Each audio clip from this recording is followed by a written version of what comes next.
Here's something I'm thinking about. Walking the trails in your home, walking the dogs. Probably hear them in the background. It relates to some other thoughts and other posts I've been making this week, other weeks, work over the years related to heady, tense, difficult subjects like all the various isms, systemic racism and sexism and ageism and ableism and the many isms. Challenging topics, and certainly ones that I've found my work right in the middle of. And I was reading this week a newly released mandate or report out of one of post-secondary higher education institutions in British Columbia, and it was around an anti-racism mandate and strategy, and I quite honestly got a little lost in a lot of the lingo and the language, and was trying to figure out what some of the basic principles and what they're actually going to do. And that can be the challenge with some of this work. And I was comparing that against quite a interesting, remarkable piece of work I found out of the Department of National Defence here in Canada, and a report that came out in January of this year around systemic racism and the many isms that have been going on in there. And they've had investigations into sexual misconduct, sexual assault that happens. Really serious stuff, important things. But one of the pieces that I keep finding is missing, maybe it's not missing, maybe it's left out or excluded purposely, I'm not sure, is the notion of privilege. And sure, privilege, it comes up, it's mentioned, and I'm certainly privy and parcel to that as a white male, able-bodied. I'm walking around, a couple of dogs in a nice area, feel pretty privileged, but I'm also systemically and structurally privileged based on history. And white privilege is mentioned and male privilege is mentioned. It's a patriarchal system which still trying to work through. But what I'm finding that's potentially missing in a lot of this work, and it's something I've been asked a lot about over the years as I navigate some of this work, is folks similar to me or other men, other males.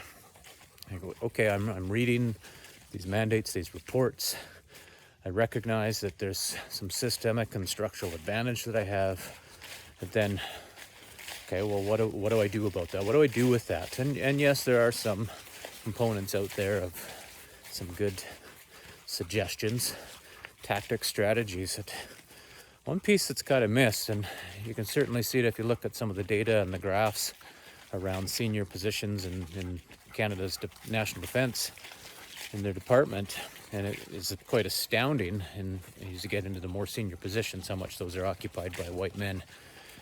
And so I think it's a bit of a reckoning that also has the danger of a lot of backlash, which we're seeing too, and I'm sure I'll get trolled for these kinds of comments, is that aspect that in some cases, white men, white women actually may need to get out of the way, to get equity and those kinds of components within systems. We've seen data and reporting over the last couple of weeks that shows that, for example, doctors, physicians there's a huge gap between men and women, let alone getting into more marginalized folks and a whole intersectional analysis of folks that may be of color and female and maybe have a disability, right? It's those aspects. I'm not so sure that some folks are quite ready for that, and maybe that explains why those components are not explored so much in some of the mandates and literature and policies and otherwise that are coming out, is the fact that that's a pretty tough reckoning to come to. I've certainly experienced it and been in a position where I'd made the choice, get out of the way. There's that age-old diagram that floats around in various iterations showing that the difference between equality and equity, people standing on boxes by a baseball game or picking apples out of an apple tree. And one of the basic pieces that sometimes I'll highlight in that is that in most cases, that taller person standing on the box, they had to give it up. And that's maybe a pretty difficult piece to to navigate through various institutions. I'm curious what you think about this. Leave some thoughts or some comments. Is this a bit of a gaping void in some of these mandates and literature? Is providing some more resources and thoughts and direction or principles for those that maybe do have white male or female privilege? I'm not sure. I'm curious. Let me know.